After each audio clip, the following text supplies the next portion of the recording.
Winter సీజన్లో ఉష్ణోగ్రతలు రోజురోజుకు తగ్గుముఖం పడుతున్నా కొద్ది వేడివేడిగా ఆహారం తీసుకోవాలన్న కోరిక పెరుగుతూ ఉంటుంది. అయితే వేడివేడి ఆహారం లాగించాలనుకోవడం మంచిదే, కానీ అది ఇంట్లో కాకుండా బయట పదార్థాలకు, ముఖ్యంగా జంక్ ఫుడ్ తీసుకుంటే మాత్రం అనారోగ్యం బారిన పడక తప్పదు. పైగా ఈ కాలంలో చలికి ఆలస్యంగా నిద్రలేవడం వల్ల బ్రేక్ఫాస్ట్, లంచ్ ఇలా అన్ని ఆలస్యంగానే జరుగుతుంటాయి. వీటికి తోడు అసలే బయట చలిగా ఉంటే ఇక వ్యాయామం ఏం చేస్తాంలే అంటూ చాలా మంది ఎక్సర్సైజ్ ను వాయిదా వేస్తుంటారు. చలికాలంలో ఎదురయ్యే ఎలాంటి పరిణామాల వల్ల పలు అనారోగ్య సమస్యలు బారిన పడక తప్పదంటున్నారు ఆరోగ్య నిపుణులు. వింటర్ లో సహజంగా ఫ్లూ, కోల్డ్, శ్వాస సంబంధిత సమస్యలను, సీజనల్ అలర్జీలు మొదలగునవి బాధిస్తుంటాయి. అందుకే శీతాకాలంలోనూ సరైన పోషకాహారం తీసుకోవడం ఎంతో అవసరం అంటున్నారు పోషకాహార నిపుణులు. మరి ఈ కాలంలో ఆరోగ్యాన్ని సంరక్షించుకోవాలంటే ఎలాంటి ఆహార నియమాలు తీసుకోవాలి, ఇతర జాగ్రత్తల గురించి కొన్ని తెలుసుకుందాం. టిప్ 1. వింటర్ సీజన్లో హెల్తీగా ఉండాలంటే విటమిన్ సి మరియు జింక్ అధికంగా ఉండే ఆహారాలకు అధిక ప్రాధాన్యతను ఇవ్వాలి. విటమిన్ సి మరియు జింక్ అధికంగా ఉంటే సిట్రస్ ఫ్రూట్స్, గార్లిక్ ఎక్కువగా తీసుకోవడం వల్ల ఇవి వ్యాధి నిరోధక శక్తిని పెంచుతాయి, వ్యాధులతో పోరాడతాయి. టిప్ 2.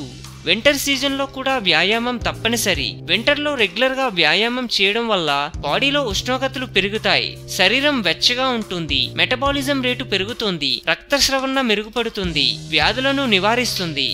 టిప్ 3. వింటర్ సీజన్లో ఎక్కువ ఆహారాలు తీసుకుంటారని కొన్ని పరిశోధనల ద్వారా వెల్లడించారు. దాంతో వింటర్లో ఎక్కువ క్యాలరీలు అందుతాయి. కాబట్టి మీరు తీసుకునే ఆహారాలు క్యాలరీల కౌంట్ను తెలుసుకోవాలి. ఇవి బరువు తగ్గించుకోవడానికి సహాయపడతాయి. టిప్ 4. వింటర్ సీజన్లో హెల్తీగా ఉండాలంటే రెగ్యులర్ డైట్లో ఫ్రూట్స్, వెజిటేబుల్స్ ను అధికంగా తీసుకోవాలి. ఇవి వింటర్లో వచ్చే వ్యాధులు, ఇన్ఫెక్షన్స్ తో పోరాడటానికి అవసరమయ్యే వ్యాధి నిరోధక శక్తిని పెంచుతాయి. టిప్ 5.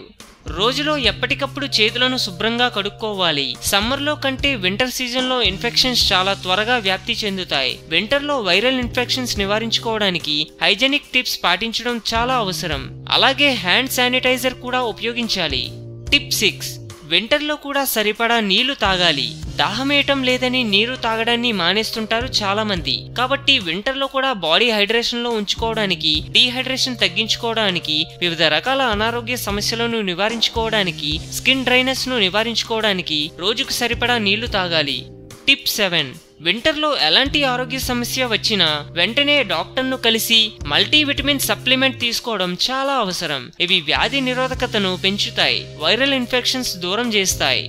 ఆరోగ్యమే మహాభాగ్యం అన్నారు పెద్దలు. సో మేము పెట్టే అప్డేట్స్ ని రోజు ఫాలో అవుతూ మీ ఆరోగ్యాన్ని కాపాడుకోండి. మీకేమైనా టిప్స్ తెలిస్తే కామెంట్ లో పోస్ట్ చేయండి. చివరగా సబ్స్క్రైబ్ చేయడం మాత్రం మర్చిపోకండి.